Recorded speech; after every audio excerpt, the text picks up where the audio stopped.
Hello, this is Andrea, owner and founder of My English Teacher Andrea Verona. In today's story, I would like to read The Dog and the Bone. Once there was a dog who wandered the streets night and day in search of food. One day he found a big, juicy bone, and he immediately grabbed it between his mouth and took it home.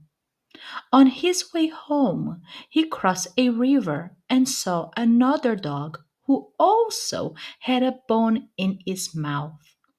He wanted that bone for himself too, but as he opened his mouth, oh no! The bone he was biting fell into the river and sank. That night, he went home hungry. Well, children, the moral of the story is if we always envy what others have, we will end up losing what we already have, just like the greedy dog. Please subscribe to my channel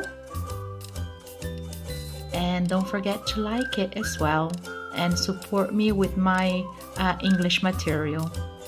Till then, take care.